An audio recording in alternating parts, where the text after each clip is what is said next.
Саламатсыз ба? Сіз айтып отырғандай шынайы тәубе қандай болады?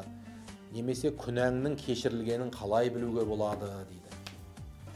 Күнәнің кешірілгенін бір Алладан басқа ешкім білмейді, бірақ оның бір сипаттары менен бір сырлары бар. Мысалға сіз Рамазан айында ораза ұстап жатырсыз. Егер оразаңыз қабыл болса, оның сыйын Алла өзім берем дегендей, немесе қажылыққа бардыңыз, қажылығыңыз қабыл болса, оның сыйы жәннат дегендей, оразаңыздың, намазыңыздың, садақаңыздың, немесе бір күнәңізға тәубеңіздің қабыл болғанының ең бірінші белгісі, сіз ол күнәларға қайта жоламайсыз. Ол күнәлар сізге бір кезде қызық болып тұрса, тәубеңіз қабыл болғаннан кейін ол сізге жеркенішті болып көрінеді. Ол күнәға түсіп кеткенше, өзіңіздің отқа түсіп кеткеніңізді бірдей сезініп тұрасыз. Егер сізді біреу отқа итерсе, сіз қалай қашасыз оттан?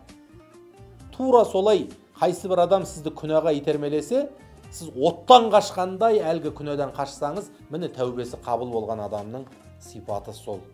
Шынайы тәубе қалай болады? Бірінші кезекте күнәнің өзі тәубенің 4 түрлі сипаты болады.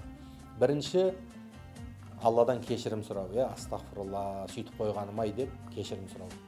Кешіре көр Алла деп. Сен кешірімсің, кешіргенді жақсы көресің, мені кешірші деп сұрау.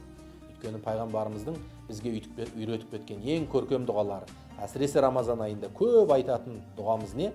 Алла, сен кешірімдісің, кешіргенді жақсы көресің, кешіре көр. Алла, сен кешірімдісің, кешіргенді жақсы көресің, мені кешіре көр деген сөз екенді. Сондықтан бірінші кешірім сұрау. Ал екінші нәрсе не?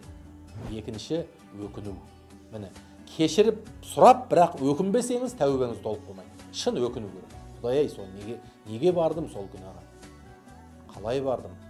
Ай, мені ұрып өлтіретін адам жоқ. Неге сөйтіп қойдым деп өкіну. Ал үшінші шарты қайталамау. Енді бұл Құдайға қатысты күнәлар болса, Құдайдың алдындағы бір Алла көріп қойдау, естіп қойдау деген күнәңіз болса. Ал енді адамға қатысты күнә бар. Ол не? Адамның ақысына кіріп қойдыңыз, біреудің дүниесін алып кеттіңіз, біреуді ұрып қойдыңыз, біреуді жаман сөзбен тілдеп ренжітіп қойған күнә болатын болса, оған 4-ші шарт қосылады. Ол не? Әлгі ренжіткен адамыңыздың ақысын қайтарыңыз. Ұрған болсаңыз кешірім сұраңыз, ат-шапан айыбын төлеңіз. Егер оны ғайбаттаған болсаңыз, кешірім сұраңыз. Немесе ғайбаттаған адамдарыңызға оны мақтап пікірін өзгертіңіз. Дүниесін алып қойған болсаңыз, дүниесін қайтарыңыз. 4-ші шарт қосылады. Осы 4 шартпенен адамның Құдайдың алдындағы тәубесі қабыл болған болып есептеледі.